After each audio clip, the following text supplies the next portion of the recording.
It's the Skribbal Cast, bitch! What is up, bitches? Welcome to another episode of the Skribbal Cast. On today's special Christmas episode, we got motherfucking Darren Schaefer of the Cooper Vortex talking all about DB Cooper. Be sure to check out his podcast. Literally, if you didn't think that there wasn't much to the DB Cooper story, you're out of your fucking mind because it's gigantic. So definitely go check that out and enjoy this special holiday edition of the Skribbal Cast.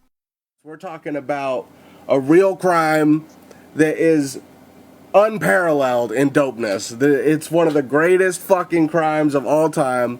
And to talk about this, I got Darren Schaefer from the Cooper Vortex podcast. Welcome to the show, homie. Thanks for having me on. I think unparalleled in dopeness is the best way to describe the case. So, I discovered you through listening to your episode on Tinfoil Hat. Fantastic. With Sam Tripoli.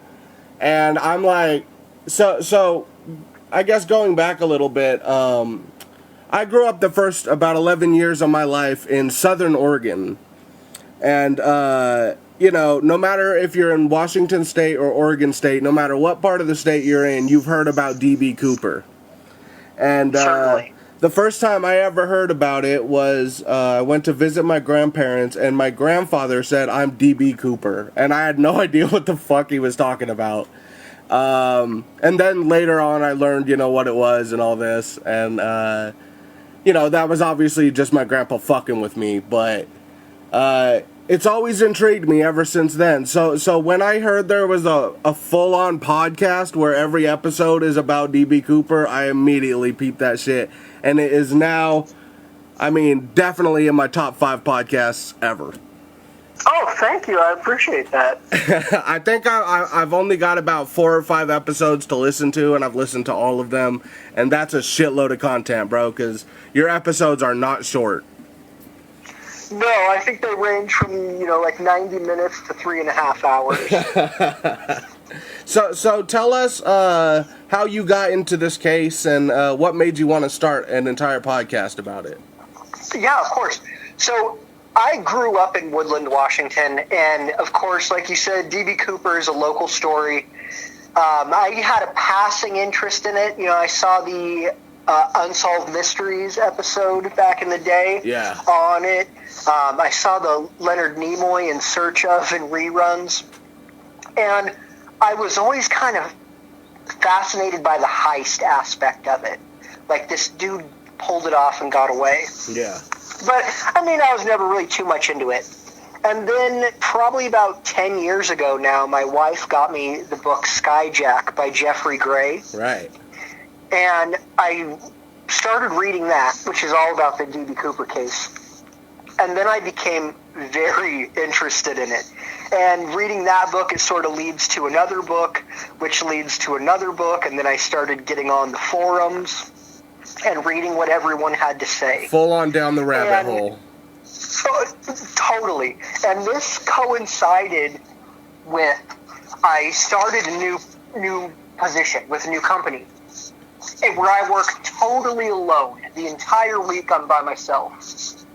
So I was listening to 40 to 60 hours a week of podcasts and talk radio. And I started searching for DB Cooper.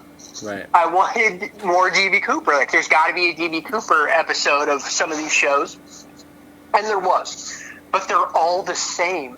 It's all the true crime shows. It's the exact same format. It's 2 or 3 hosts. They talk about what happened in the skyjacking. Then they would cover 2 or 3 suspects.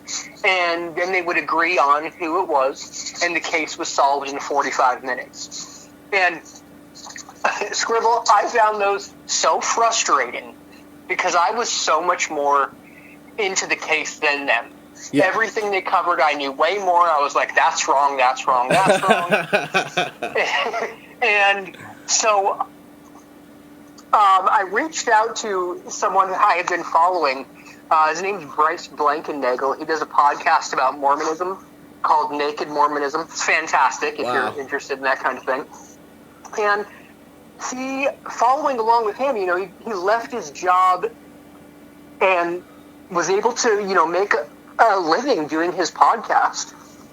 And I thought, that is such a niche show that I could probably do a DB Cooper one. So I reached out to the 5 people I was most interested in talking to. Yeah. And I told myself, and by the way, I have no equipment. I have no idea what to do. So I reached out to them, and I told myself, if 2 of the 5 people agree to do my podcast that doesn't exist, then I will actually create it. And so I reached out to 5 people, and all 5 of them said, yes, I would love to do your show. Wow, okay. So then I was like, oh shit, now I actually have to create a podcast. So I literally Google how to create a podcast. And I reached out to Bryce Blankenagel, who was so generous with me and, told me, hey, give me a call at 6 o'clock and I'll tell you about what I kind of learned doing it and some of my advice. And it was fantastic advice. I mean, some of it I didn't even know I would need until later on. But it was great. So I bought a Zoom H5, some microphones, and got in my car, and I drove from Idaho all across Washington to interview those first 5 people. So you went to do face-to-face interviews? Yeah. Wow. I mean, I only wanted to do face-to-face. If it probably wasn't for the pandemic, pretty much all of mine would have been face-to-face. Wow, bro. That's the entrepreneurial fucking spirit right there, kicking in, bro. Well, my family has a Prius, so it's very cheap to drive, and I don't mind throwing my time away to go talk to someone about DB Cooper for a few hours. Hell yeah. And I just kept at it, and here we are a little over 2 years later, and I've gotten to speak with some cool people and learned a lot about the case. Yeah, man. And the podcast is filled with so you were saying, you would listen to these true crime podcasts, and it was 45 minutes, and they break it down, and that, and it's all the same shit. And I guess I got spoiled because you're the first DB Cooper podcast I listened to. I had totally blocked it out of my brain for years and years. And then I'm like, DB Cooper, wow, I'm going to check this out. And then I delve into your podcast. And, after you listen to because I listen to Cooper Vortex all day when I'm working. So all day, since pretty much October or November, that's all I would listen to. It was all day while I was working, I would just put on another episode of the Cooper Vortex, another episode. And then, you want to switch things up a little bit, but you still want to listen about DB Cooper. So I was searching a bunch of random podcasts, and the minute I would see that a podcast is only 30 minutes or 45 minutes on a DB Cooper, I skip that shit because I know they're going to provide the exact same shit that everybody else is doing. You know what I mean? So I've been spoiled because of the Cooper Vortex, so thank you. Yeah, and one thing I did with my show that was 100% just for me was when I was scrolling through those true crime ones, they always spent the first 20 minutes going over the hijacking and telling you what happened. And, who knows the accuracy of it? I'm sure it varies. But I started just skipping through the beginning of those podcasts. Right. Because I didn't want to hear them retell the hijacking story over and over. So, in my show, the first episode, the explanation of what happened is in the intro, and it's 28 seconds long. That's all it takes, bro. And that's all. So my show isn't for someone who doesn't know who DB Cooper is. Yeah, you got to be. But I did later on. I spoke at CooperCon in 2019, and that was sort of an introduction to the case and some suspects. So I put that speech on in the podcast also. So if you want an introduction to the case, my CooperCon speech will get you started, and then you can go into the other episodes. But if you don't know the case, you listen to the first episode that I do, and it's all way above your head. Right. Way above your head. Yeah, man. Well, before we get into this, I want to ask you who are your favorite guests that you've had on, and then I will tell you my favorite guest ever on your podcast. That's a good question. I've never got that question before. I'm going to say my favorite guest is probably Bruce Smith. That's mine. It's the first episode. Yep. And when I sent those original 5 emails, the 2 people who were my number 1 and number 2 were Bruce Smith and Robert Blevins. Yeah. Because when I came into this, I came into it sort of from a Kenny Christensen angle. Yep. And so he was big on my suspect list for quite a while. He's very convincing when you don't know shit about the D.B. Cooper case. Yes. Well said. Yeah, that was what I was gonna say. I love Bruce Smith, dude. I love that motherfucker. I've listened to anything I can find that, dude. I listened to, like, he was on some show and he was on 3 times, and each time it was like a 3-hour podcast. And I listened to that whole shit, and I was fascinated, and I wanted more. He needs to start, like, I know he has a YouTube channel, I've watched all the videos, but he needs to, like, either come on the Cooper Vortex more or create his own show, you know what I mean? I love that dude. You can put a microphone in front of Bruce, and he can go for as long as you need him to go, and it will all be good. It's all, dude, he's so good at telling the story, you know what I mean? And he has so much shit that you don't hear, like, you know, like, he's real deep in it. He definitely is. So, yeah, I just want to say, get Bruce Smith on the podcast more. I love that motherfucker. I could listen to you two talk all day. Well, let's dig into this. I know you just said, you know, you always skip the intros and shit like that, but give my audience a little intro about what happened in 1971, November 24th. Like you said, November 24th, 1971, the day before Thanksgiving, a dude in a business suit and overcoat buys a ticket at the Portland International Airport, one way to Seattle. The ticket price with tax is $20. He pays with cash. The ticket agent says, can I get a name? This is all the identification you need in 1971. Yeah. What is your name? And the guy says Cooper, Dan Cooper. And so the ticket agent writes Dan Cooper on the ticket, not Dan Cooper. He's one of the last to board the plane. It's a 727. He sits, a Boeing 727. He sits in the back of the plane. Right before takeoff, he hands a stewardess a note. She assumes that it's just another old businessman hitting on her, so she puts the note in her purse and goes to sit back down. And he leans over and is like, ma'am, you might want to have a look at that note. I've got a bomb. So then they look at the note. He has a bomb. He wants one of the stewardesses to sit next to him. And then he communicates he wants $200,000 and 4 parachutes ready to go before the plane lands in Seattle. And then he'll release the passengers. Right. They relay this message. Okay, we're going to give it to you. The plane ends up circling over Seattle for about 2 hours while they round up $200,000 and 4 parachutes for him. He asks for 2 front chutes and 2 back chutes, and back chutes is your main and front is a reserve in parachuting lingo. Right. So the plane lands. The stewardess gets off the plane, grabs this $200,000, brings it on. They let the passengers off. It's important to know none of the passengers knew the plane was being hijacked until they got off the plane, and the FBI is standing right there. Right. So once they're on the ground, he has some very specific flight instructions for them.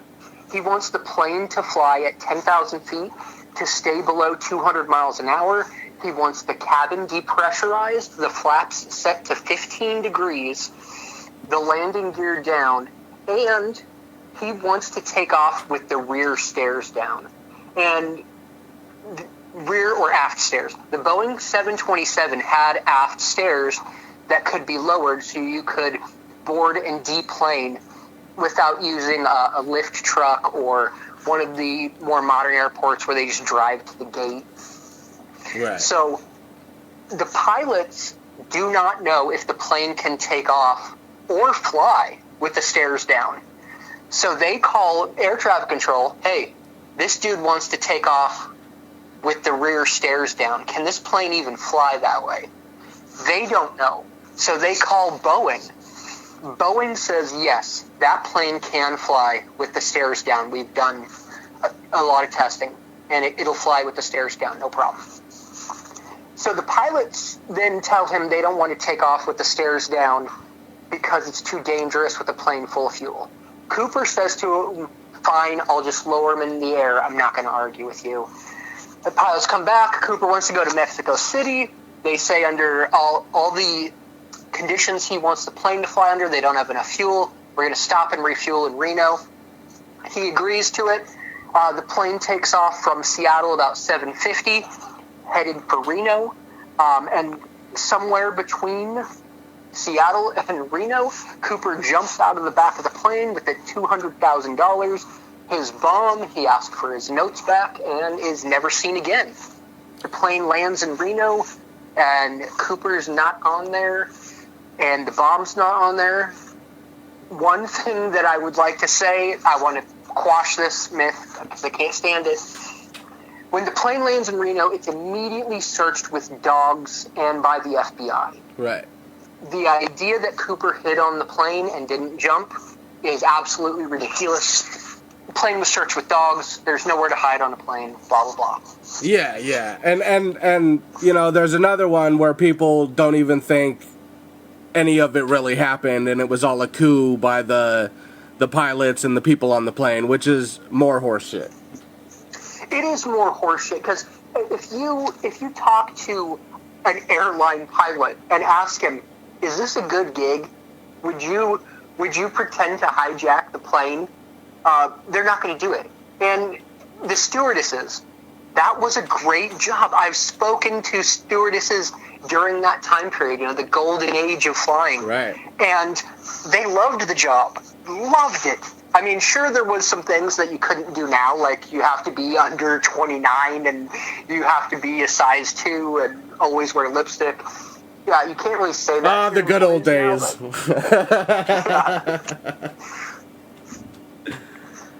Sorry, go ahead.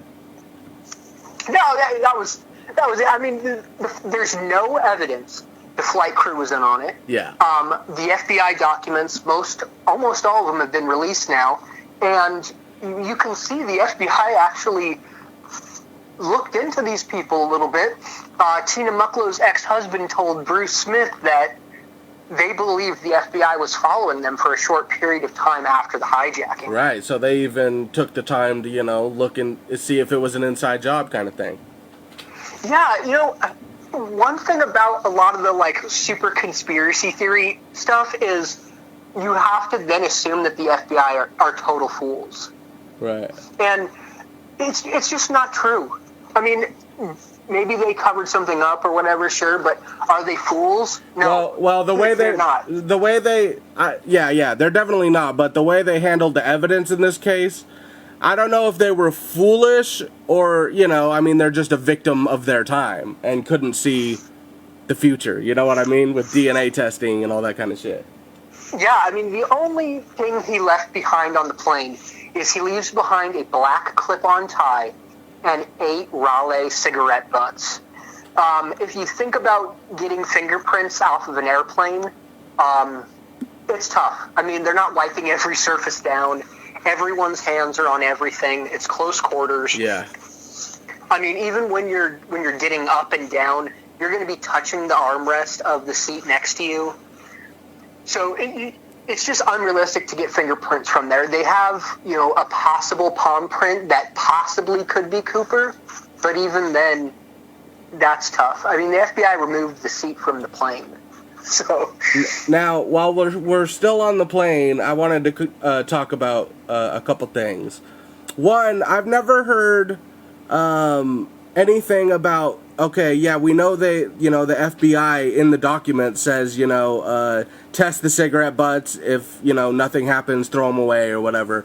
But if we're assuming that the aft stairs were down the whole time, and how would the cigarette butts not have been flying all over the fucking place? Or were they contained somehow? The cabin wasn't pressurized. So, I've never been in a 727 when the back stairs were down. So, yeah. I can't tell you about how windy it would be, but there is footage on YouTube of people jumping from 727s. There's a video of people, kind of a sad way, are desperately trying to escape the country and trying to run after this plane and grab the rear stairs that are still on the ground. Yeah. So you can see on YouTube some things that will give you an idea. I think you could be sitting in that plane with the rear stairs down and it wouldn't be terrible. I mean, because in movies when you see the window gets blown out of the plane and everything gets pushed out, that's because the plane's pressurized. Yeah. And it's at 30,000 feet when that shit happens. Exactly. Yeah. Cooper wanted it to be flown at 10,000 feet. Right. Which isn't ridiculous. I mean, people live at 10,000 feet here in Colorado. Now, the other thing is we find out that one of the parachutes is a test chute, correct? Yes, it's believed that one of them was a training chute that was either sewn shut in the front, or it may or may not have had some marking. We don't know because he took it with him and we've never found the chutes, but it's believed that it was a non-functional training reserve that they gave to Cooper. Right, and people always want to point at that and be like, there's no way he made it, he doesn't have skydiving experience, but didn't Tina Mucklow, when D.B. Cooper ordered her to go back to the cockpit and leave him alone, she saw him tying something. Was it possible that he was using that test chute to tie the money to himself? Well, he actually cannibalized one of the other parachutes for its paracord. Oh, okay. So it was a different It was the one that he left behind. Correct. Oh, okay. Yeah, he ripped that one open, and he had a knife on him. He cut a bunch of cord out.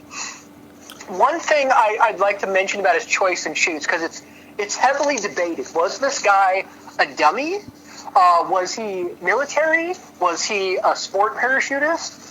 And one of the things I found most compelling is he did pick the military chute. So he's given two main chutes, a military-style chute and a more modern sport chute, modern for 1971. Right. And the modern sport chute was more steerable. It would have a more comfortable opening. I've also heard it theorized that chute couldn't have survived the opening that from a 727. I mean, that parachute was designed for people jumping out of tiny little prop planes, going 70 miles an hour, not a jet. So it's possible that chute could have been shredded. But Cooper chose the military chute, and when Tina was going back into the cockpit, she saw him putting it on and commented it looked like he'd done that many times before. Wow. And Marty Andrade and Drew Beeson have made really good points about this, that, who takes a parachute that they don't know and jumps with it? Any sport parachutist would not do that. They're not going to jump with unfamiliar gear. Yeah. But the people that do jump with unfamiliar gear are military. You give them the parachute, and then they just jump with it. Because that's how they're conditioned. So that would be the immediate option that he would choose. Exactly. And it's also not the easiest thing to put on.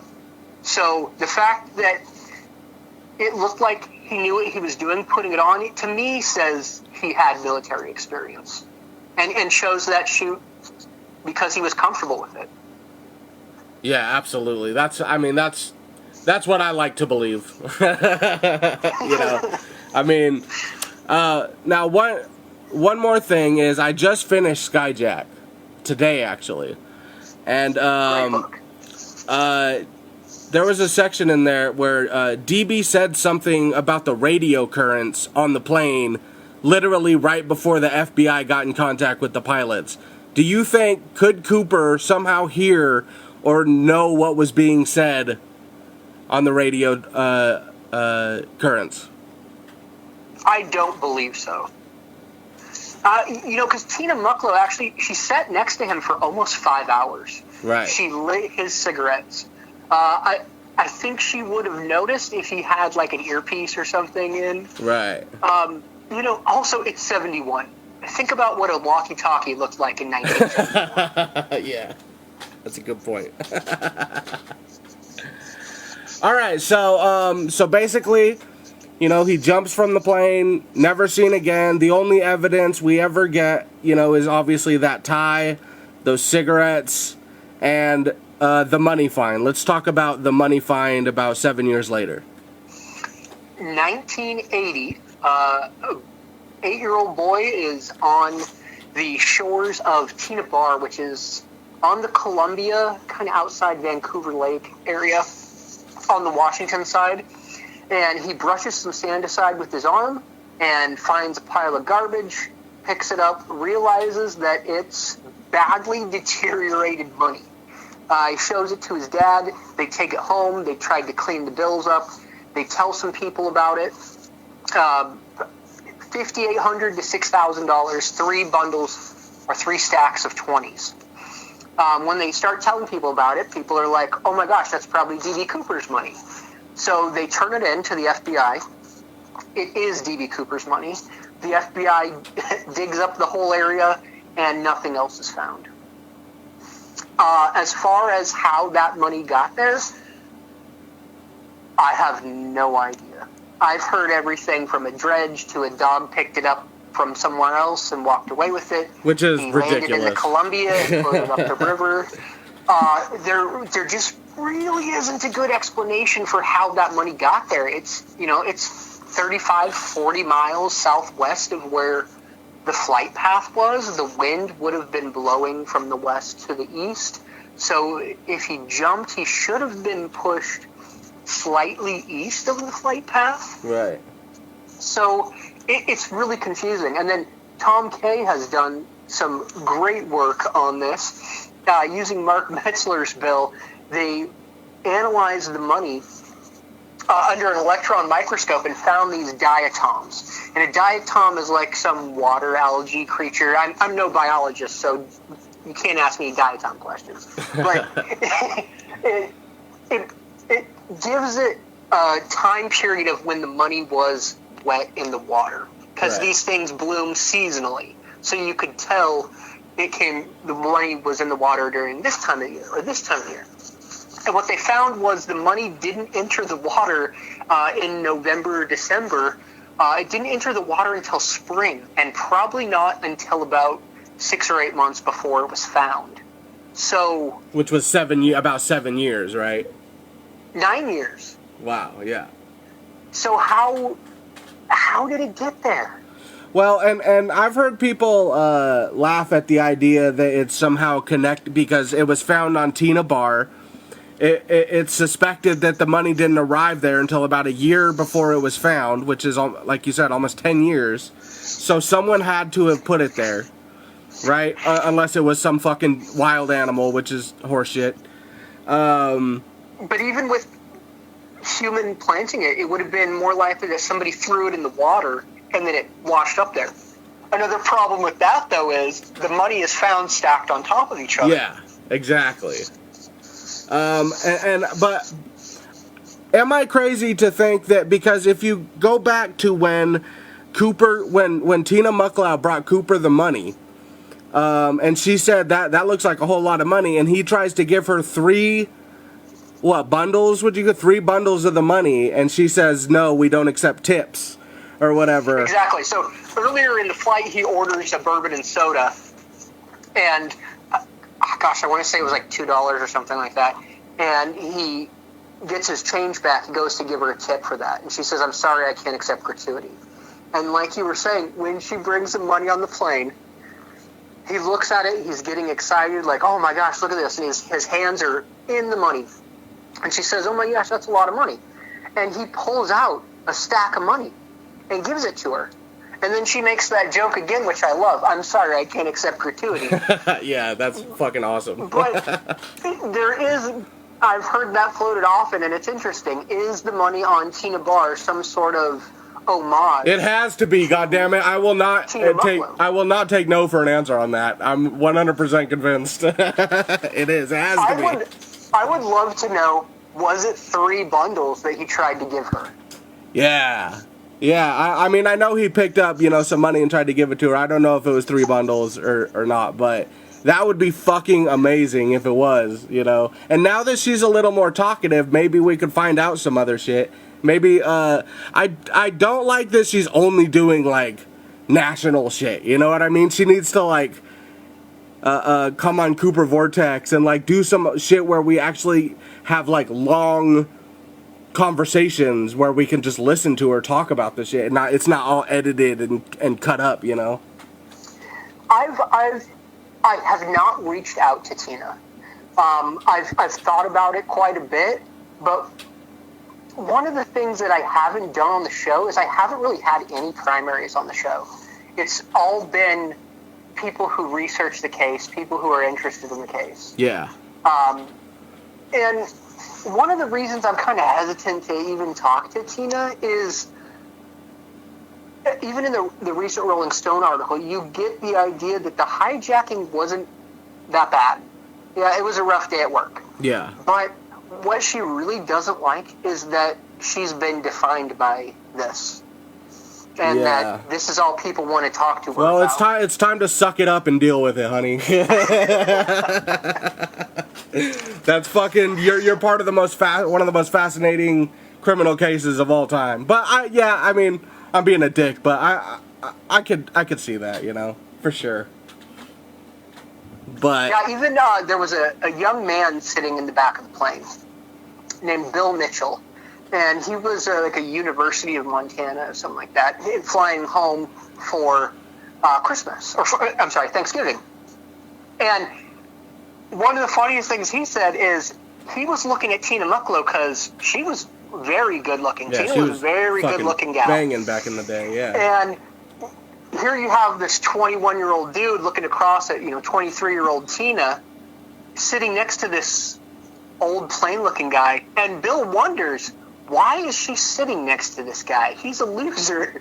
And I just love that because I could see, my 21-year-old self, why is she sitting next Absolutely, dude. It would be why the fuck is she talking to this old guy? I'm right here, baby. Yeah, I mean, he's really one of the only passengers that got a real good look at him. Yeah. And he was one of the last to board and sat in the back of the plane. Wouldn't you love that? How often can you describe someone sitting behind you on a plane? Wouldn't you love to have him on the podcast? That would be fucking amazing. I don't know if it would be amazing. What's he going to say that he hasn't said before? Yeah, and I think that a lot of the primaries have sort of an annoyed attitude in the interviews. Right. Yeah, because, I mean, they've been talking about it for 50 fucking years, and we're still For 50 years. More. Right. And it's not like this was something they were even involved in. Bill didn't even know this was going on until he got off the plane. Yeah. Yeah, see, I mean, that's where the fandom comes in. I don't even think about these things. I just think, I want to hear from a motherfucker long form interview that saw DB Cooper in person, Yeah, I want that as well because it bugs me that he never existed stuff. Yeah. Because it's yes, he did. A bunch of people saw him. Also, I would hate to think that I've spent so much time looking into this and I was so way off base. But, yeah. He definitely was a real dude. Yeah. Now, as for the other flight attendants, Tina Mucklow is the most famous one, but a lot of people don't realize the first attendant he talked to was Florence Schaffner. And I know she did an interview with Jeffrey Gray for his book and stuff like that, but is there anything with her out there?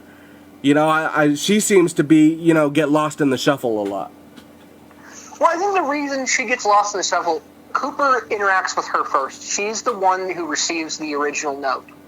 And this is purely my interpretation and my opinion, but from what I understand, I believe that when Alice saw the note, she panicked.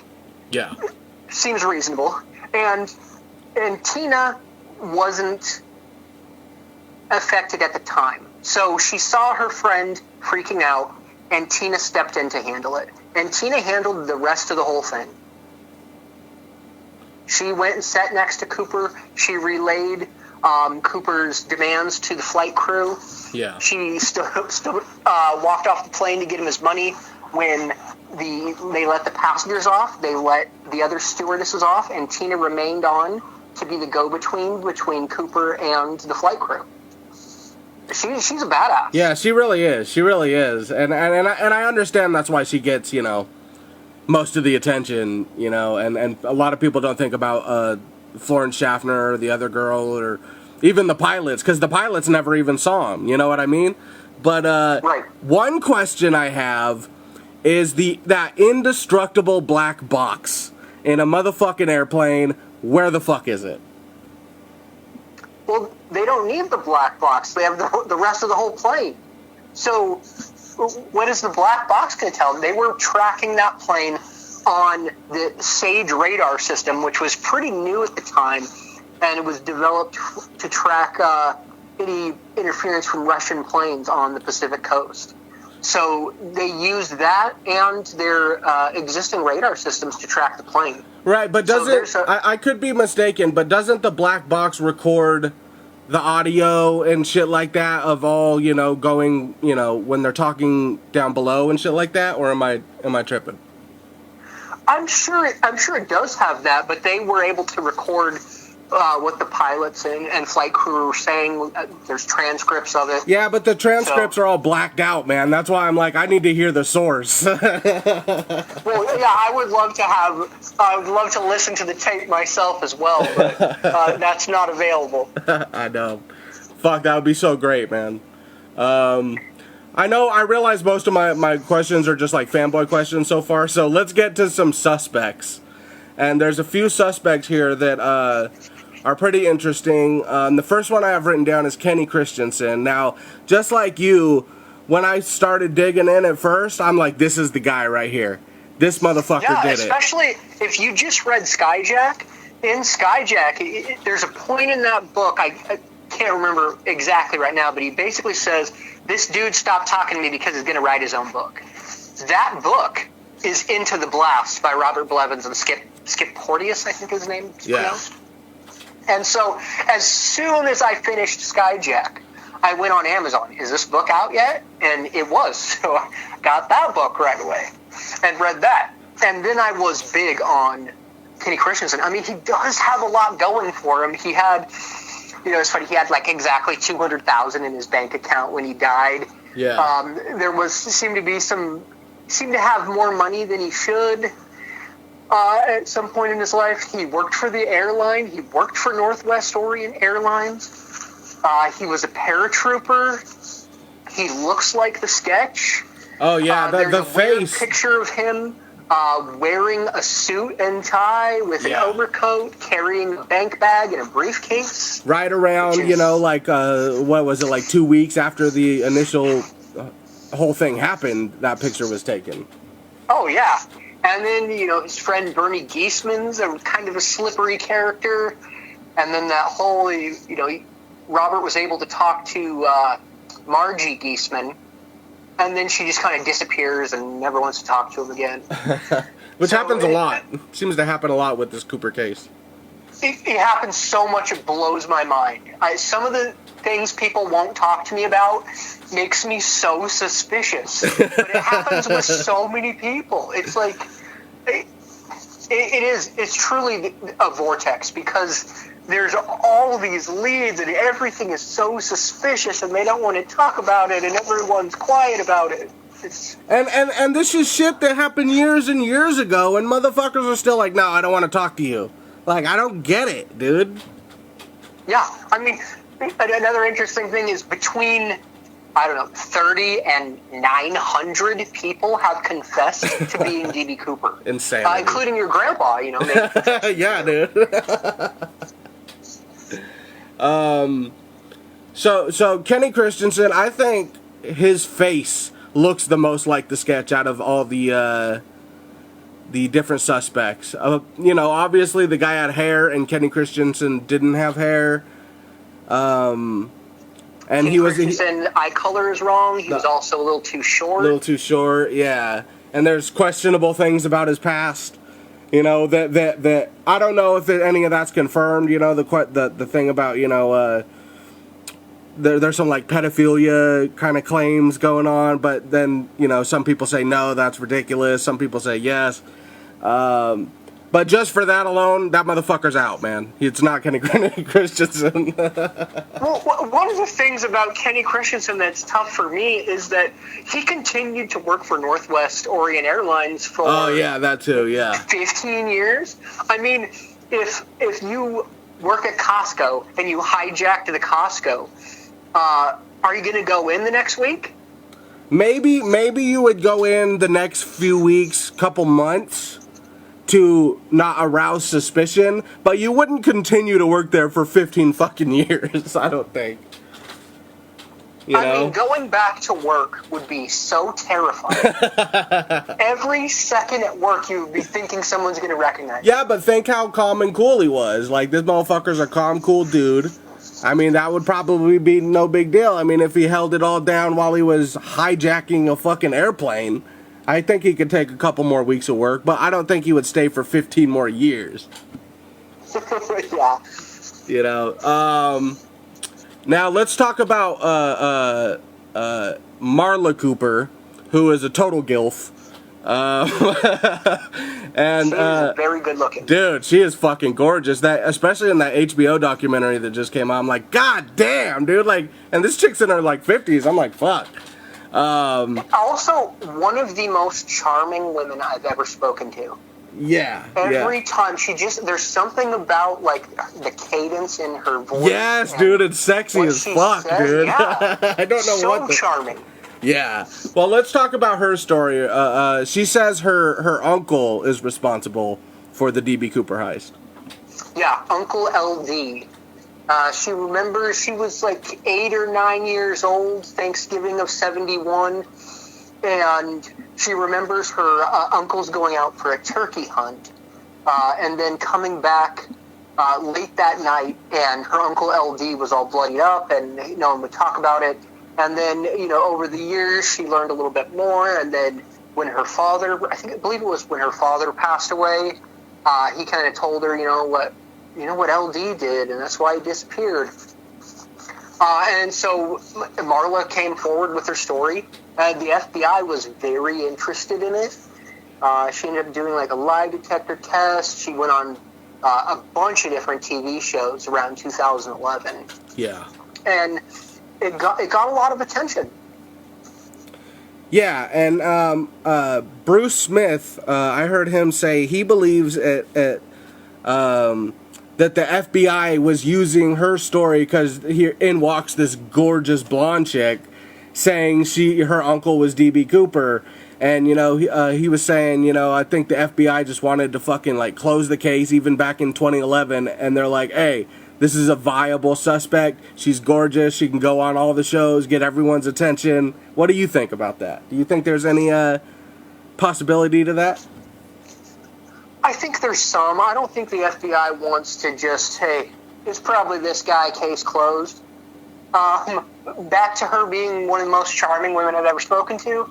I think maybe the FBI agents took her a little more seriously than they should.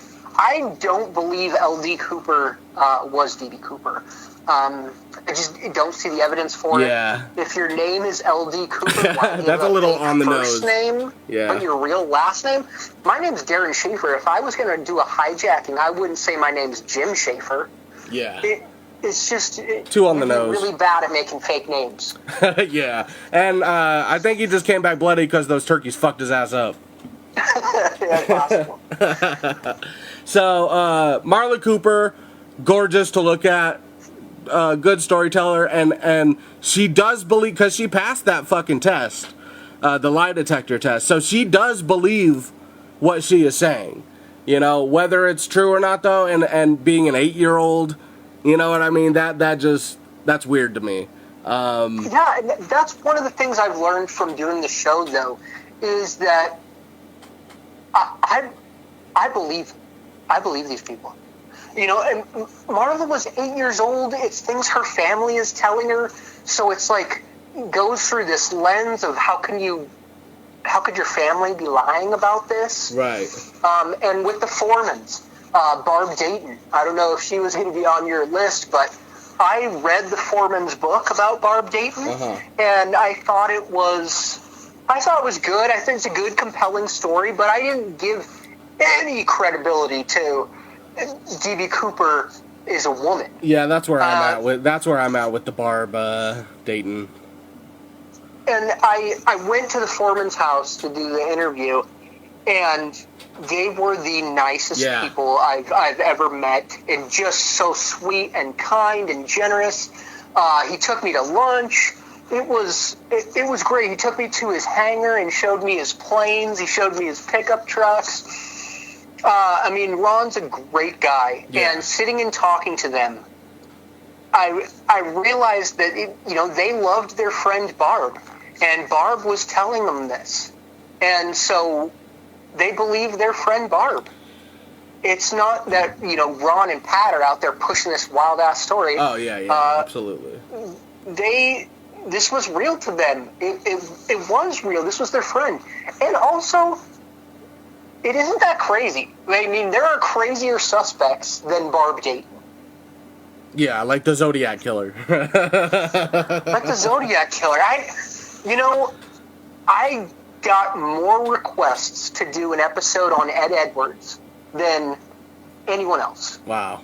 I mean, fucking sad. 10-1. And I didn't even know who Ed Edwards was when I got the first request, and I started looking into that, and I had just done like one other Zodiac episode, so I was like, this is another Zodiac Killer angle. Ed Edwards is an interesting story, definitely. Is he D.B. Cooper? No. Is the Zodiac Killer D.B. Cooper? Definitely not. I think I've had 4 guests now that have a Zodiac Killer D.B. Cooper link. And I had 2 different Zodiac Killer experts on my show, James Cook and Drew Beeson.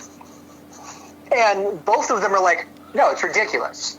If you look at the Zodiac Killer's MO, it was he wanted to kill people. Their watches and their wallets were left on them.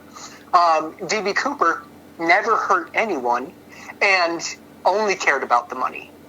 So it's just so wildly different in the crimes that I just can't see them being connected at all. Those are interesting episodes, but you got to be deep in the D.B. Cooper vortex. You got to be deep down the rabbit hole before you could even listen to those. Because I remember I'd listened to one episode of your podcast. I was with Bruce Smith, and then the next one was the Zodiac. The D.B. Cooper was the Zodiac Killer, and I was like, what the fuck? And it just totally took me out.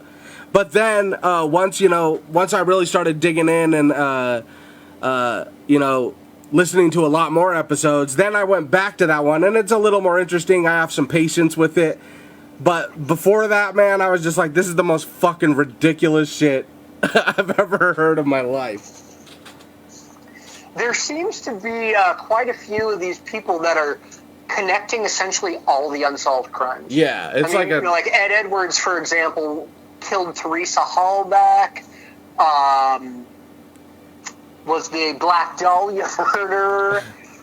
Essentially, John Benet Ramsey, every unsolved crime was Ed Edwards. Yeah. And a lot of these, the Zodiac Killer was D.B. Cooper. There were also a bunch of other serial killers, too, that are unsolved. And, come on. It's a cool story, but is it just that you're trying to sell a book or something? Because there's no evidence. That's what it's got to be, you can connect the John Benet Ramsey murder to D.B. Cooper. Yeah. It's ridiculous. And, you know, I mean, that's definitely a personal thing of mine, you know. I'm not into, like, serial killer shit. Unless it's a movie, you know. I'll watch fucking Devil's Rejects all day. But if we're talking, like, real life true crime shit like that, like grisly murderers and shit, that shit turns me off. So when you're trying to connect someone who, and you know, I'll fully admit this, in my mind is a fucking superhero, you know, DB Cooper, and you're trying to like say DB Cooper is a fucking psychopathic murderer, with absolutely no evidence, and it just irritates the fuck out of me. So I just had to tell you that. But they're still interesting episodes, you know. On that same note, though, I'd like to bring up one of the main investigators in this case was a gentleman by the name of Ralph Himmelsbach. Yeah. And he was a very old school FBI agent. I mean, he was like at retiring age when this happened. Old school dude. And he went around saying D.B. Cooper was a sleazy con man and a crook and a criminal, and he kept repeating it. And he's really the only one who's ever done that. And I think that's because in Portland, especially in Seattle, that area, you know, he became a folk hero almost immediately. Yeah. People were wearing D.B. Cooper t-shirts and throwing parties, and he was in the news, and people thought he was cool. And I think that really rubbed Ralph Himmelsbach the wrong way. Because, you know, you can't hijack a plane. It's a crime. Yeah. You know, we might look up to him a little bit now, but if you did this today, I wouldn't look up to you. So I think that's why Ralph sort of went on this campaign of he's a sleazy crook, criminal, lowlife, because the narrative that he was seeing was so frustrating to him. Right. As an old school FBI guy, you know, I could see that, yeah. And, you know, it's easy to say, like, fuck that guy, you know, when you're deep in it, bro, because it's just like, you know, he's saying, you know, he's a no good crook, and, you know, saying that he never made the jump, he never survived it, and all this shit, and it's just like, well, where's your evidence, motherfucker? Yeah, and I mean, in his eyes, he is the good guy catching the bad guy. So when everyone else around him is cheering for the bad guy, yeah, dude, that would be so fucking annoying, dude. I can totally imagine that. Oh, yeah. All right, let's talk about a couple more. Richard Floyd McCoy. Now, Richard Floyd McCoy did pretty much the exact same jump, but asked for more money for $500,000. He jumped out. He made it a couple days until the FBI caught up with him because his fucking homie snitched on him. Fucking piece of shit. Let's talk about Richard Floyd McCoy, and specifically anything you know about his wife. Richard Floyd McCoy, I mean, there needs to be like a TV series about this dude, because so interesting. He's this Vietnam hero, highly decorated helicopter pilot. May or may not have been a Green Beret also. But anyways, he comes back to Utah, gets married. He's going to school at BYU and teaching Sunday school, volunteering for the National Guard, or not volunteering, I'm sorry. He's in the National Guard at the time. And like you said, he commits a very similar skyjacking 6 months after Cooper. He improved on some things and was real sloppy with some other stuff. He asked for $500,000 instead of $200,000. He asked for it in hundreds instead of 20s, so it weighed the exact same. And he had some better flight instructions for the pilots. He told them exactly where to fly. So when he jumped out, he landed, I want to say it was like 2 miles from his house. Yeah. And when they gave him parachutes this time, they put tracking devices in him.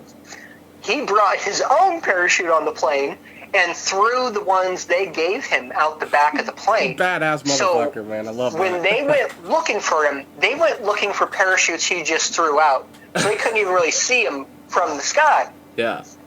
And then he gets called by the National Guard to look for a wanted fugitive. So immediately after the hijacking, Immediately after, he drives the National Guard, gets in a helicopter, and starts looking for himself, which is one of the greatest things of all time. Yes, it's fucking amazing. I love this guy. And the things that he screwed up on. Cooper, like we mentioned, he's calm, cool, and collected the whole time.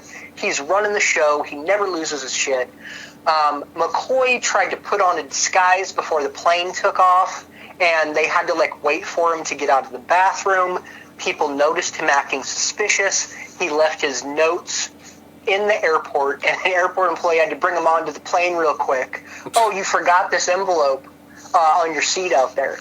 So he was very sloppy in his execution, but his planning was a little bit better. I've always wondered if there is a connection between Cooper and McCoy. Cooper is pinned at being mid to late 40s. McCoy was 28 at the time. McCoy had these prominent ears that stuck out. If you have a giant nose, or you have a unibrow, or you're missing your front tooth, a very distinguishing feature, if you say, what did this guy look like? That's going to be the first thing you'll say. Yeah. The guy had a unibrow. The guy had giant ears that stuck out. Yeah, and he really did. No one said that of Cooper. Yeah. But with them being so similar, I really wonder if they knew each other. Yeah. That'd be amazing. But back but to we'll never know. McCoy's story, because it's so great. Like you said, his buddy rats him out. The FBI searches his home, and there's $499,970 or something. Him and his wife went to lunch on the way home from the hijacking. That was the only money that had been spent out of it. Damn. He tells them that no prison will hold him.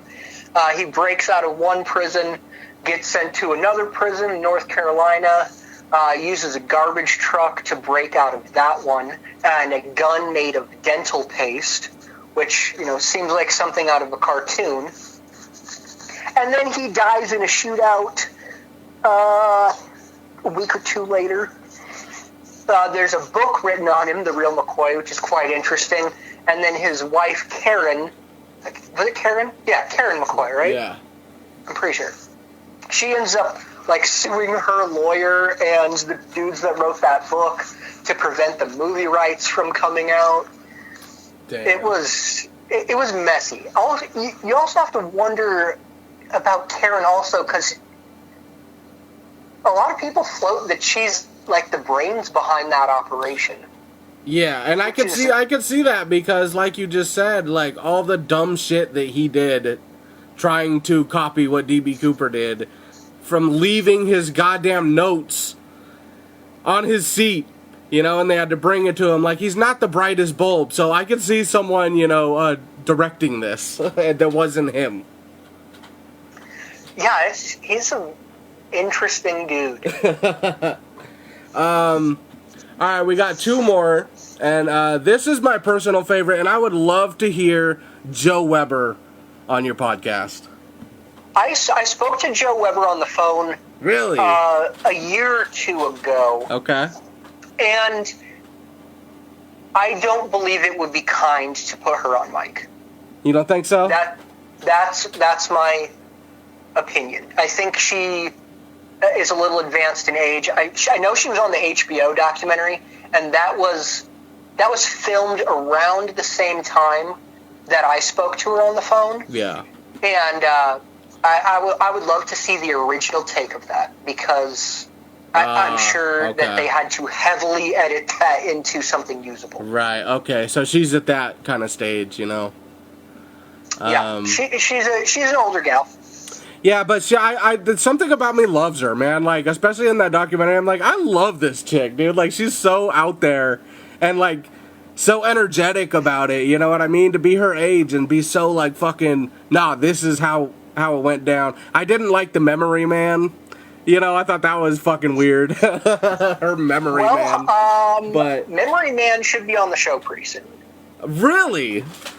Yes, really. I'm excited about that, because I didn't know he existed. So yeah.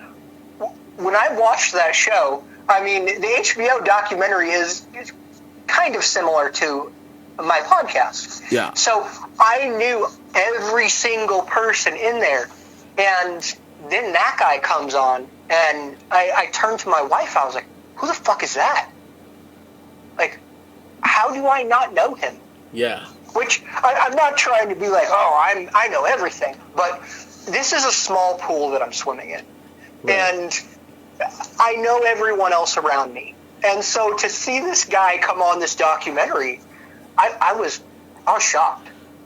Yeah, I thought he seems like a cool guy and everything, but it just seemed like he said something that stuck with me, and he said, I don't listen to everything she says. I have to, sort it all out and, apply this to Cooper. Oh, this could have been this. But it's like, so you just said you're not paying attention to everything she's saying. But again, like she is at that age, like we were just talking about, and maybe you have to do that, So I didn't take that into consideration, so. Well, when I heard him say that, I was like, I agree with you 100%. Oh, okay, yeah. Joe Weber and Dwayne Weber are very interesting. 10 years ago, Dwayne Weber, no, not him. It's ridiculous. It's a joke. And now there's starting to be some more momentum towards Dwayne Weber, and part of that is the FBI files coming out. Yeah. There was a break-in at the Hyacinth store the night of the hijacking. And this is a store absolutely in the middle of nowhere, in the woods. There's not much around it. I mean, you can look it up on Google Earth. It's still there, still in the same spot. It's Heission, I believe it's spelled. And the store's broken into that night. What's taken is gloves, beef jerky, and cigarettes. And it's absolutely inside the drop zone. What's taken is really suspicious. Yeah. What's more interesting is that Joe Weber told us this in 2013 or 2014. And because it came from Joe Weber, no one paid attention. Right. No one commented on it. No one talked about it. It was just Joe being Joe. And now we have the FBI files. There was a break-in at that store that night. Wow. And this is what's taken. Yeah. So how did she know that? And my good friend Nikki Broughton actually went into this a little bit deeper in even talked to the daughter of the former store owner. I'm not sure if she is still the store owner, but she basically said, I don't know how she would know that either. My dad wouldn't have told her that. So Wow. it's like this weird, how did she know this? Yeah, and again, Bruce Smith was talking about Joe Weber has a way of just like weaving her way into shit, because he's been trying to get in touch with Tina Mucklow for how many years. She slams the door in his face, all this kind of thing. Maybe he's a little abrasive, I don't know him. But he finds out Joe Weber, oh yeah, he was just talking to Tina Mucklow, yesterday or whatever. It's like she wiggles her way into this shit, and there is some questionable things, because it seems like she changes her story based on like some new shit that comes out. But then you hear something like that she was saying before that ever came out, and you're like, wow, maybe there is more validity here than we originally thought. Exactly. And then there's also that, is it possible that some of these suspects are connected? Like I mentioned with McCoy. Yeah. Is it possible that Dwayne may or may not have been involved but wasn't the hijacker? One thing, just like McCoy, Dwayne has really big ears that stick straight out of his head. Yeah. And Joe has said that he pinned him down with surgical glue or something like that. But I go back to Tina sat next to him for 5 hours. So if you're going to tell me your suspect was wearing makeup, or he was wearing a toupee, or he had his ears glued to his head, a woman would notice that. Yes. Right away. I wouldn't. Especially someone that puts makeup on every day of their life. Yeah. Would notice this gentleman next to me, he's wearing makeup. His fucking ears are glued to his head. I mean, she would notice. Absolutely. I do find Dwayne Webber, when I was watching the HBO doc, and they showed all the IDs and shit like that, all the different IDs that she found by this guy who found this wallet in a car she sold him, I guess, that was Dwayne's car, brought back this wallet, and it was a bunch of different IDs from this guy, and she... One thing is for sure, this motherfucker was doing some criminal shit. You know what I mean? Whether he was D.B. Cooper or not, there's a lot of evidence that might connect him to the CIA, selling insurance to the CIA, that kind of shit. So, you know, there's a lot of stuff that I'm like, I don't know. The more I dig into Dwayne Webber, the more I'm like, this is possible. Yeah, and along those same lines, a suspect that, especially people in the Cooper world, poo-poo, is Walter Recca. Yeah. And Walter Recca's story is so interesting. But the one detail that everyone's like, wrong, is the Walter Recca story, he's landing in Clayella. And they even have a witness that they tracked down that remembered that guy. The only problem, you know, is Clayellum's like 70 miles east of Seattle. Yeah. And it's wildly outside the flight path. I mean, the flight path has to change completely for Walter Recca to be Cooper. But what was, if we have this good witness, what was Recca doing there that night? Right. And like Dwayne Webber, there's all this crazy, like, fake IDs, and he has, like, a KGB ID. He has CIA IDs. He was a felon and got busted with... I don't remember why his house was searched, but there was a grenade launcher at his house, like 40 different guns, like a machine gun that we mounted on a truck, and he's charged... and then it's dismissed. Yeah. Like, if you're a felon and you have an arsenal for an army at your house, how often do they just like, we'll let it slide? Yeah, that guy definitely had some higher-up connections, you know. Whether he was D.B. Cooper, anything's possible when we're talking about who the fuck is D.B. Cooper.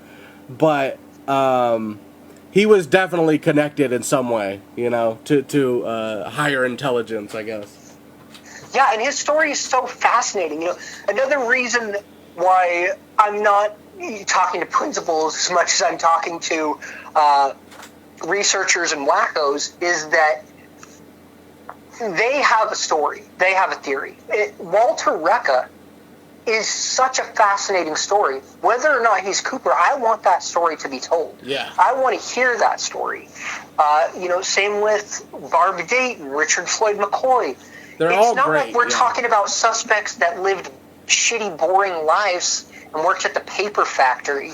These are all dudes and one trans woman who lived insanely wild and interesting lives. Yeah. Let's talk about, I just got two more here. I believe it's pronounced Najib Larabi? Najib Halabi. Najib Halabi is not a D.B. Cooper suspect, but interesting. So, Najib Halabi was meeting with Nixon the morning of the hijacking. Najib Halabi is a very powerful, connected airlines guy. And then shortly after the hijacking, sort of went on this world tour selling airline security. Right. And he came to my attention through Matt Lamadou, who is like this super badass Navy SEAL, Air Force PJ, smoke jumper. And his thoughts on it were, you know, if this is a government thing, you need to look right away for where's the money going. So that's what I did. Where would the money from this be going? And he said it's in airport security. And who would benefit? Oh, shit, this guy. Oh, shit, that guy who was meeting with Nixon that morning? Yeah. So he also wrote a book, and lucky to have purchased a copy. Good luck now, it's like $60 on eBay. So yeah. I snuck in there early. But it's, I believe it's called like an an airman's biography, something like that. But he talks about all of these hijackings during that period, and specifically leaves out D.B. Cooper. Yeah, is that proof that there's some involvement? I don't know, but it lets your mind wander. Yes, yes, it is. Goddammit. And another thing, type into Jeeb Halaby on your Google. I think one of the first things is his Wikipedia. The picture on his Wikipedia is a dead match for the sketch. Yeah, I know, dude. That's why I'm like, this motherfucker needs to be a suspect. It's one of those things, saying somebody looks just like the sketch, it just doesn't work, because in 1971, 40 to 55-year-old guys all looked exactly the same, and they dressed the same. Yeah. So, I mean, pull up a picture of your grandpa, and he looks just like Cooper. He really does. Yeah, exactly. Final one. This is one that when I first heard it, I'm like, get the fuck out of here. But now that I'm deep in the rabbit hole, I think this is entirely possible. E. Howard Hunt. E. Howard Hunt. This is another one where this book popped up out of the blue by a name I'd never heard before, Nat LaFoque. I believe his book is called D.B. Cooper Exposed. I'm sorry, I don't have the book sitting next to me, so if I mess up a title, I apologize. But it's his book is an examination of the case and the plausibility that it could be E. Howard Hunt. And when I ordered that book, I laughed. I laughed out loud. Yeah. And I got the book, and I read it, and I was like, okay, he's not saying in this book it's E. Howard Hunt. He's saying these connections are pretty interesting. It's very in line with E. Howard Hunt, and he was up to shit at the time, obviously. Yeah. And he has some really good information on the sketches in that book. I'd recommend it. I also was lucky enough to have him on the show and get to talk to him. His name is not Nat LaFoque. That was a pen name he chose for the book, like the anonymous gentleman I've had on the show twice. Yeah. These are dudes who have serious, successful lives that don't necessarily want to be involved with this case. Oh, yeah, absolutely, yeah. And be fucking bothered by people like us. Exactly. So, when I've had him on the show, and you can listen to the episode, he's a super smart guy, a very reasonable guy. He doesn't say anything wild or anything like that. And Howard Hunt is a legitimate suspect, in my opinion. I mean, he wanted to be James Bond. He was writing these spy novels at the time and trying to be doing spy stuff, and was desperate for cash. Did he have the skill set to do it? Maybe, most likely. But did he have the skill set to plan and execute it? Yeah. I think, the only real question for Howard Hunt is, what is he at the time, 49 years old, 50? Yeah. He didn't really appear to be in the jump out of a plane at night condition to me. Right. But he certainly had the means to plan that. I mean, just his history and what he was involved in, with all these different government agents, and his deathbed confession of being there. He had something about killing Kennedy, right? His deathbed confession, like he was involved in that whole thing, right? Yeah, I believe he confessed to his son, St. John. Now, if you're going to confess to that, why... Reach out to St. John if he would like to come on the show. I'd love to have you on. So my only question is, why would you admit to something fucking horrible like that, but not be like, also, I'm Dan Cooper? You know what I mean? Like, that would be fucking amazing. That's a great point. I talk about the opposite with John List. He confessed to killing his entire family. Yeah. If he was Dan Cooper, he would say that, right? So, yeah, exactly. People are confessing to being Dan Cooper when they're not. You would think the one guy who did it on his deathbed would be, yeah, it was me. Give me some credit. Well, that's another thing I like about Dwayne. I like that he said, if he did. assuming that Joe was telling the truth, that he said Dan Cooper. And I feel like even 95, like, unless you were super, super, super deep into it, and maybe he was, that the common person wouldn't know that it was Dan Cooper and not D.B. Cooper. Oh, I agree 100%. I mean, the average person on the street that knows about D.B. Cooper doesn't know Dan Cooper today. Yeah. Another thing I love about the Dwayne story is Joe doesn't know who that is. So she goes to her local library. She's like, who the fuck is Dan Cooper? The book they have on D.B. Cooper is Max Gunther's book. Yeah. And it has Dwayne's handwriting in the margin. Yeah. And that's really odd. I mean, I would love to see that book. I don't know if anyone Me too, man. We need to go to that fucking library and see if they still got it. But, I mean, Max Gunther's book is another one. I believe the title is D.B. Cooper, What Really Happened. And Max Gunther was a very serious journalist, very well respected, worked for, you know, some of the best publications, and a successful author. And to stake his reputation on this book that he released as nonfiction, if he didn't believe it, I mean, that's death to your career as a writer and journalist. Right. Especially in 85. I mean, now news is a little more curated, so it might be a little more forgiving today. But it's a wild story. It's tough to follow a little bit. There's a bit of romance. Some of it doesn't seem plausible. But then other things like he worked in industrial chemicals, which is a kind of a throwaway line.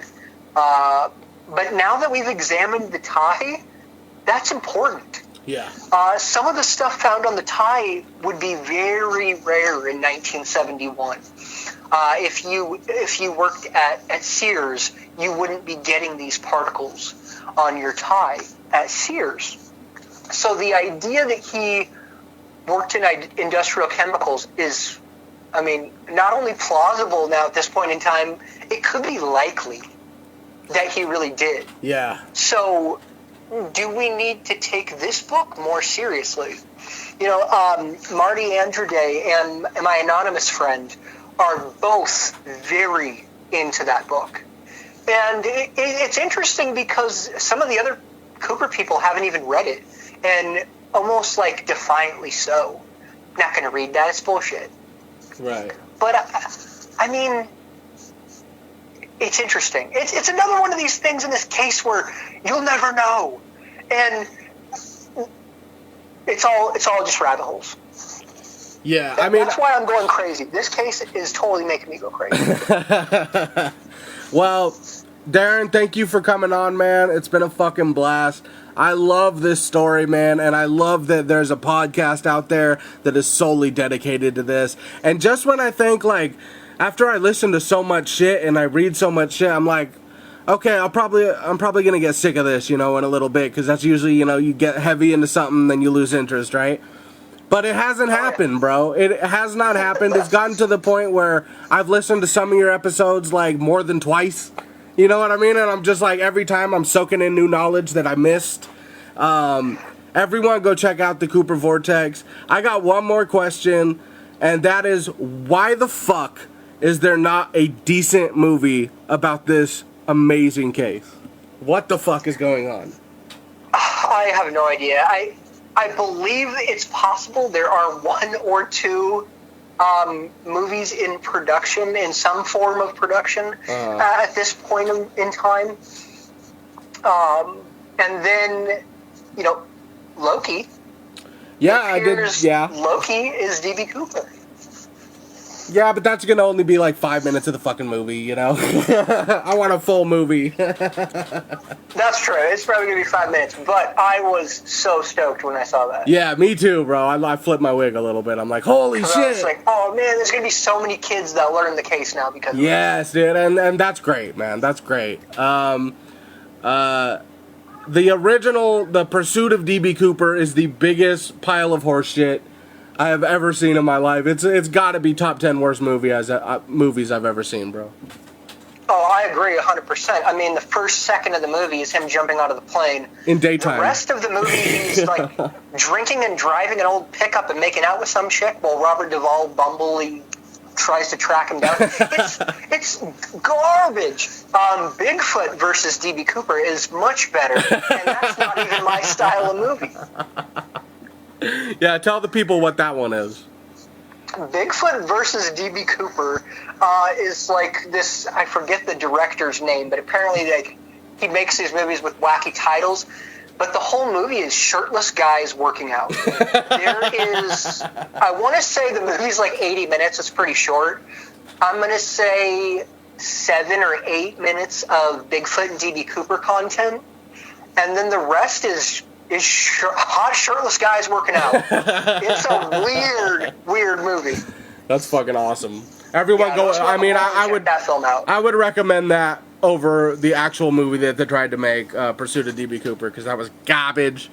Well, Darren, what are you doing on your next few episodes? When give the people your Twitter, your Instagram, all that kind of shit, and let us know what you got going on. You can find the Cooper Vortex wherever you get your podcast from. We're on Twitter, we're on Instagram, we're on Facebook. As far as what I got planned for the next few episodes, I mentioned that I've got Tim Collins, the Memory Man, coming up. I also was working, this is sad news for my show, I was working so hard to get Larry Carr on the show. Yeah. And I was going back and forth with this FBI public relations officer for a while. And I finally heard back the other day that I do not get to interview him, and I do not get to know why. Lame. Was the official response, which I'm like, I don't even get to know why. Why do you even have to say that? It makes me more upset. All right, bro. Everyone check out the Cooper Vortex, and you have a good night. All right, thanks, Skribbal. I appreciate it. All right, brother. Peace.